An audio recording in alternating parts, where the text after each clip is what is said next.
Thank you for your patience. My name is Yinghao. I'm a second-year PhD candidate also from Queen Mary. I'm from the Center for Digital Music research group in the School of Economics. And my research topic is on the large language model for music, especially for music understanding. Today I will introduce my model called Music Lingo.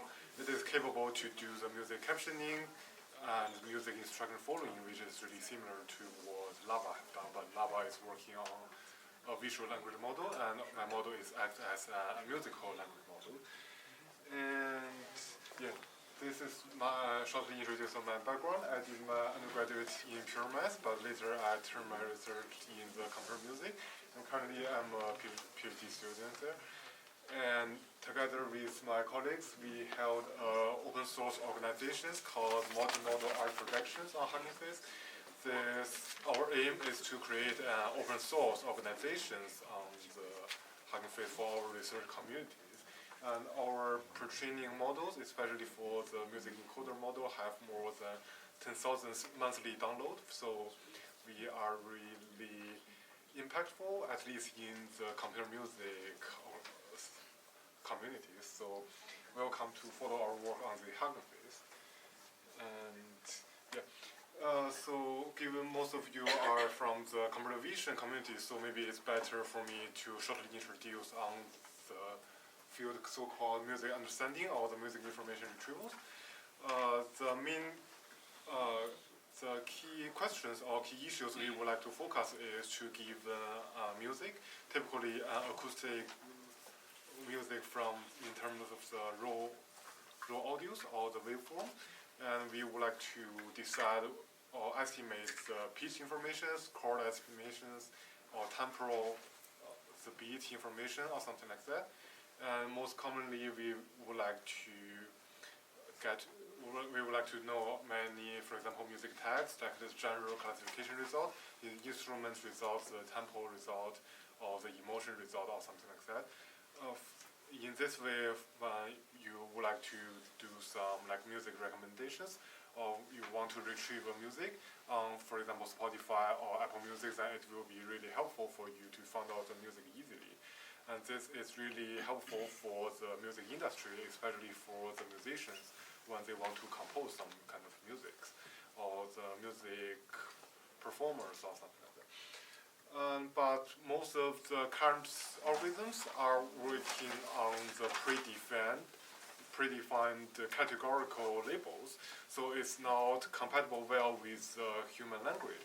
For example, if you already have a really good music background, then you may know the music is some kind of specific kind of jazz or in blue music or something like that. Then if you want to search such kind of music, then you can simply type, for example, the rock and roll or something like that in the Spotify.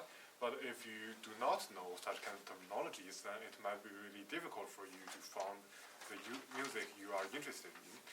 And for some other kind of tasks, you may find some kind of music really touch your heart, but you have no idea on which kind of music it belongs to. So maybe it's really hard for you to search for similar music, but if the GPT are capable to listen to music, they can listen to the human speech right now, then you can provide the music recording to GPT, and GPT will provide you some like instructions or explanations for the music. Then it will be really helpful for you to deeper the understanding of the music and searching for similar music. And it can also be helpful for example, for the disabilities. For example, some people may not be able to listen to any sound, so when they look some kind of films or the short videos on TikTok, they are deeply rely on the captionings. For some of the videos, it only provides the captioning for the actors, and it does not provide any captioning for the background music. So if we can do the automatic music captioning or something like that, it will be really helpful for them. So that is the shortly introduction for the background, so why this topic is really important. And for my model is really similar to what Lava have done, if you are really familiar with the visual language model. It have a music encoder and a natural language decoder, and we use a really simple projection layers to combine those two together. And I will shortly introduce the model architecture. First, I would like to introduce the music encoder, which is called MERT, which is the music, you can imagine that is a BERT model for the acoustic music. We use the same pre-training paradigm, which is mass language predictions. We use the CNN layers to get the tokens from the raw audio waveform, and we mask some kind of the tokens and ask the model to try to reproduce the music features of those tokens. Such kind of features are in two types. One type is acoustic features called encodec, which is developed by Meta, which is a deep feature, which is full of acoustic information. Another type is musical features, which is called CQT spectrogram. It includes, you can imagine that as some kind of piano rolls. Imagine it includes in which time the music play with which type of the music pitch or with piano roll. So it is focused more on the musical information. By doing so, the model can learn a really comprehensive and really powerful music understanding. And by simply probing on those features, the model can achieve the state-of-the-art result on many music information retrieval downstream tasks, and it has more than 10,000 monthly downloading on the Hugging Face. And here is our music encoders, and we use really simple projection layers and temporal compression layers following with projection layers. We use those two layers to combine the music features into one unique learnable tokens, and we send these tokens to Vicuna. Vicuna, maybe you are already familiar with that, is a derivation of Llama, but it is more capable to do the natural language conversation or something like that. So we believe it can handle, it has a really good capabilities to handle the music instructions or something like that. Our experiment includes two stages of trainings. The first stage of training is because the music instruction do not have a really large data set, so we trying to find out a really large music captioning data set. It includes 500,000 music captionings, but all the captionings are derived from the metadata of those audios given by the ChatGPT 3.5. So the data set is not in, the quality is good, but is not that good as we imagined. So we also use another data set which only have 5,000 captions, but all the captions are written for professional musicians, so those captions are more trustworthy or something like that. So we carry out the pre-trainings on the first large data set, and we carry out the fine-tuning on the second data set. Also, we trying to use the GPT-4 to rewrite those small but in high quality music captioning data set into the music instruction data set. The music instruction include two parts. One part is focused more on the objective questions. For example, what is the emotion of the music, or what is the instrument used in the music, or something like that. Such kind of questions are typically really short. Another type of instructions are more on the subjective feelings, and the answer of those questions are typically really long. And here are the prompts we used for the GPT-4 to get such kind of instructions. For the short questions, we use the zero-shot learnings, but we provide many attributes that might be helpful for the GPT to raise the short questions. And for the long instructions, we use a few short instructions, and we found in this prompt we get a really good result. And because it's really hard to trust if we only use GPT-4 other than humans to develop such kind of instructions. So we sampled 1% of the data set, and here are music amateurs as the volunteers to evaluate whether those questions are good or not. we have some kind of questions. For example, whether the instruction is clear enough, whether the instruction is feasible for the models to be answered.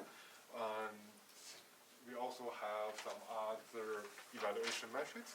And you can see the first column, which is called Music QA, is another one of our previous work. It's the only previous music instruction dataset, which is derived by a model called MPT, which is much worse compared to Llama, and even worse compared to GPT-4. And our model is written in GPT-4, and you can see our evaluation score is much better compared to the previous dataset.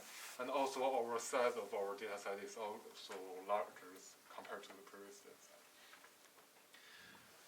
Next, I'd like to shortly introduce the experimental result.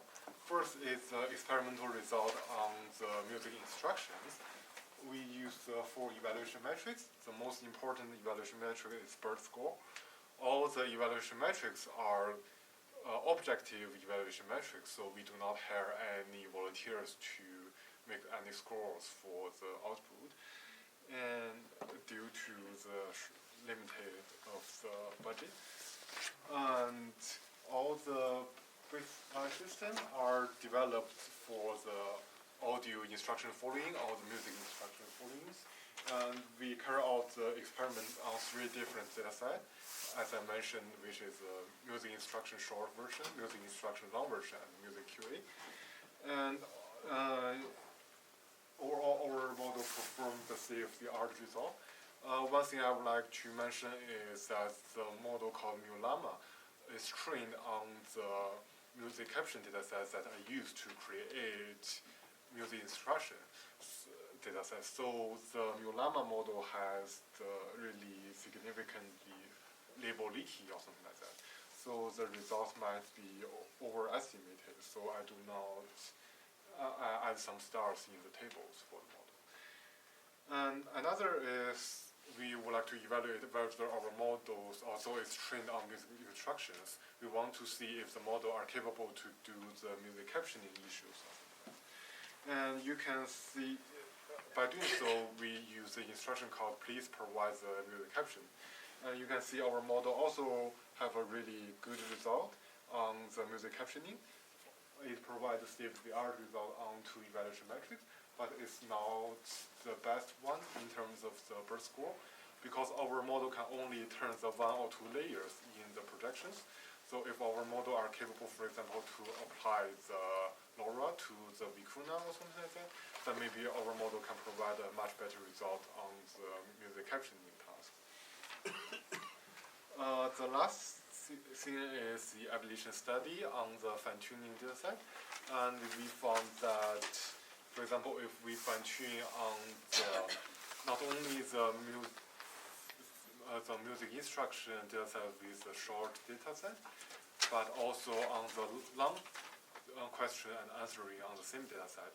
So the performance of the model will decrease a little bit. So maybe the parameters currently are not capable to handle really diverse type of the instructions or something like that. So maybe next step is to add some kind of fine-tuning adapters to the Vicuna or to the Llamas for a better performance. And another observation is the long questions for music instruction is really similar to the music captioning. So if the model is fine-tuning on the music instructions, then it will also provide a really good result on the music captioning. Okay. So the takeaway message is we develop a music language model, which is really similar to the Llama model, and we develop a new music instruction dataset with a really high quality, and we did some evaluation studies on the fine-tuning dataset. That is pretty